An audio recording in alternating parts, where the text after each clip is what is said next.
It's the guy G Holy repping all rap, no hip hop.com. And I guess I speak on this since I've been semi covering it for a while, for a minute. Benzino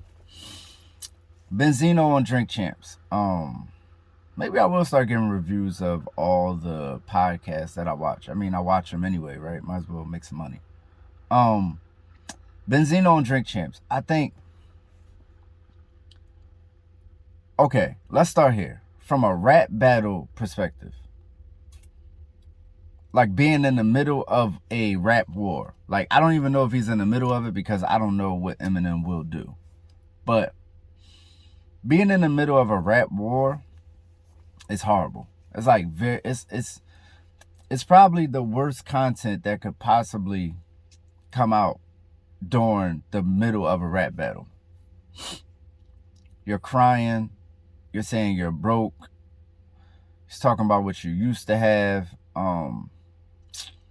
In comparison, Eminem currently has, the same rabid fans, maybe even more. They're getting younger. They feel like he's getting better. They feel like you lost anyway, and then you go tell them that you lost in life. Not the best move. Not the best move for a battle. It's just like, I think part of the reason I had Benzino winning the battle, like, I mean, long term, not like what's happened so far, is I didn't think Eminem had much to talk about outside of things that he already said. But if you now give him the layup to be like, well, your life is destroyed. That's the whole narrative they try to paint with MGK.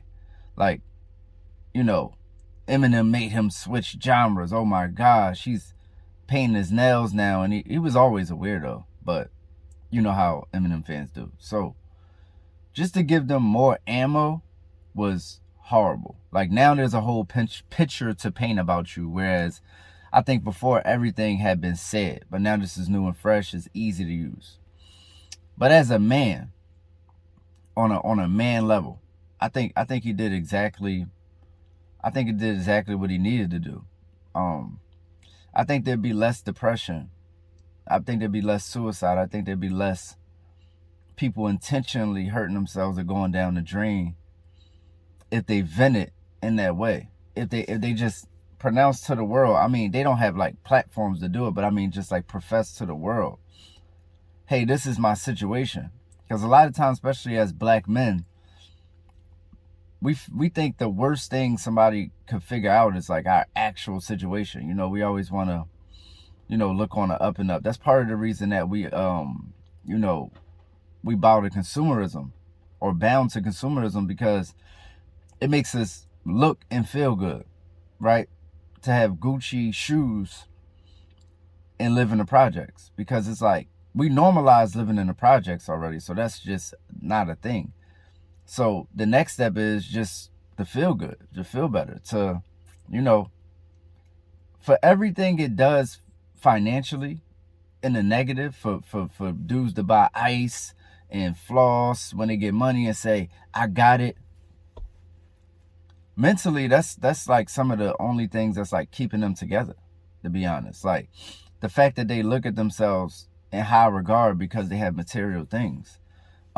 If you strip that away from them, they be in shambles. So I get the psychology behind wanting to look like you are doing better than you are. And I think Benzino is ready to turn a new leaf and doesn't need those things to validate himself in any way. He let us know he had a fake Gucci belt. He let us know he was broke. He let us know he was living with his girl. He let us know that he had all the money and he blew it. That's something, like Master P had a lot of money and he blew it, right? But he's never come out and told us that. His children told us that. You know what I'm saying? It's a lot of people who had a bunch of money and blew it all. When you coming from these communities and you black, or as they label us, African American, we don't have any financial education. And then you come into millions of dollars What you gonna do with it? Same stuff you've been doing with, yo, somebody told me this. They said if you don't know what to do with $50, you definitely don't know what to do with 50,000. And I thought to myself, well, you could do a whole lot more with 50,000 than you can do with $50. And then I had to say, no, he's right. What he's speaking of is the habits and the patterns of the person. No matter what they have, they'll end up in the same circumstances. I watched a documentary where they gave a homeless man $250,000 or like $500,000, one of those. And he ran through it in 2 weeks. He was a homeless man. You would think, hey, you give a homeless man $500,000, $250,000 to $500,000, that would change their life. Made his life worse. He made a lot more enemies. He had like new girlfriends. You know, he was in a lot more debt. He ended up broke, but worse because he was in debt too for the things that he had bought that he could no longer afford while he was up, while he had the money. And I think that's the beginning of healing, to be totally honest. Recognizing. First, you got to deny. This is the process of healing. You have to deny that you are even in the situation. That's what even lets you know that you should be on alert about your mental health. When you're in a situation that you can't even, it hurts to even recognize that you're in. And then you have to come to the realization that, okay, I am in this position. And then the real healing starts. So I think it was necessary. I mean, a drunken rant, you know, I've seen what it does for people. Even if they have to rant like 80 times, right? But Benzino gets to do it in front of the world, where this is going to live on forever. And he's going to have to like listen to this back and deal with the ramifications of everything he just said about himself. And it's either going to make him or break him. He's either going to look at that and say, that's rock bottom right there. That's rock bottom, and I'm on my way back. Because if I want material things, I got to play the material game. And what sucks more than anything, besides Eminem fans, is the fact that people don't have no sympathy or empathy in this world for anything or anybody when they feel like that person is on the other side of them. You know, for instance, some people play basketball or football and the other team gets hurt, like somebody on the other team gets hurt, especially like a star player. And deep down inside, those teams will be like, yes, he's hurt. Yes. It's no room for humanity anymore. Benzino is a human. He's a human. And I watched him go on for maybe like 30 minutes straight, just speaking, just talking about all his hurt. And people don't realize, especially the fans of somebody they love like Eminem, they don't realize what they do to people's mental health potentially by fucking with them for years and years and years. You know, Benzino has dealt with racism being his age and coming from Boston. And, you know, he's probably dealt with racism his whole life. And, I mean, especially being a black man in America, but especially a place like Boston, he's dealt with real racism his whole life. And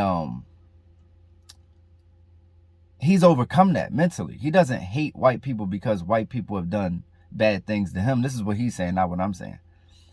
And the fact that people would now think he's a racist for exposing someone else's racism. He has to be called a racist because he exposed Eminem doing racist things. That's unfair and it's one-sided. And when you're on the far end of that, when you're on the short end, when you get the short end of the stick on that exchange because this person is popular because they may rhyme better, and you've been trolled before trolling was trolling. I'm sure he's gotten letters to the address at the Source magazine. When you've been trolled for 30 years, you could feel away, man. It could really take a toll on your mental health.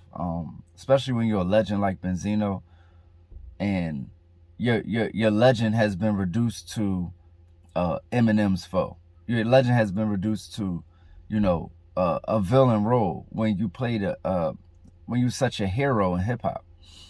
You know, when you gave people those 5 mics when it was valid, Illmatic got the 5 mic stamp and approval. Though it wasn't like super commercially successful.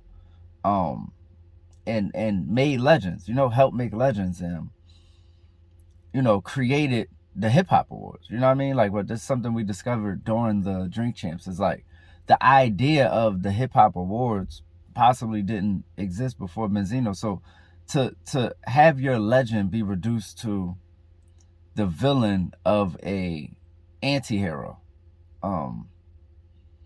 it could be disheartening. And he's 58, he's getting up there.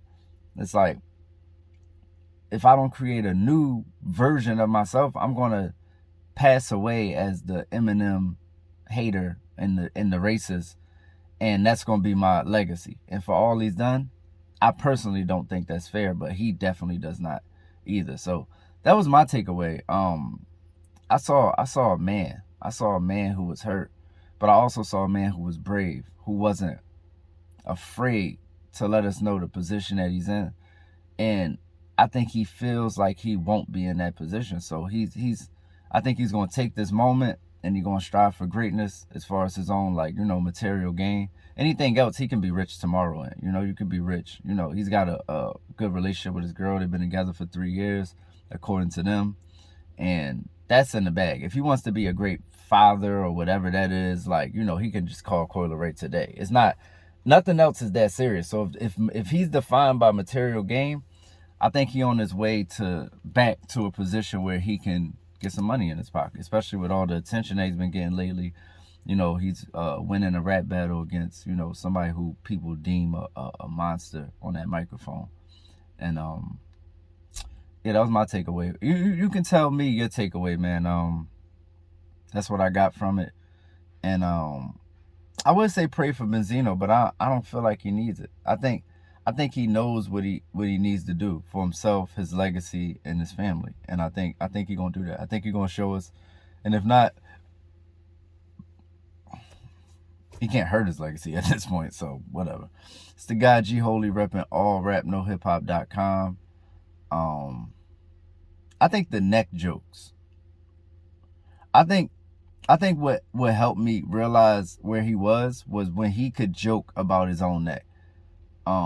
We heard that in the rap Devil Diss when he said, "Don't make me get the Benzino dog on you," but that's a good sign. That's always a good sign when you can laugh at yourself, And I'm a real mental health guy, like not like a fake, like, no disrespect, but like some people, they hopped up on mental health for what it can do for their own star. Like they shifting their brands towards mental health because it's like a hot button issue. It's like a hot topic, but I'm a real advocate and a real protector of people's mental health, and I show people in life how to get through things in real life.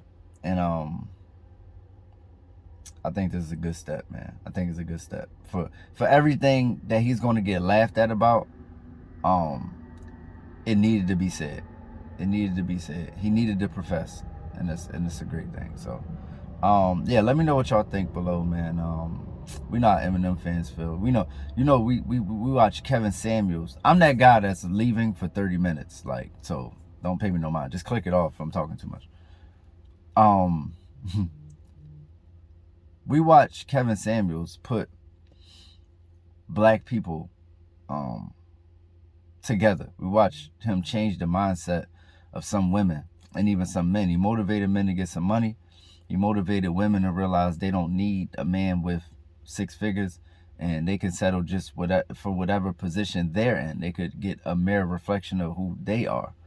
And he's putting hundreds, if not thousands, of couples together. People have been married, and they thank Kevin Samuels. And all he gets for his legacy is he's the guy that hates women. And that's why you got to control your own narrative while you're here, because people will paint you away, and then you'll die, and then they'll dance on your grave, and it's disgusting.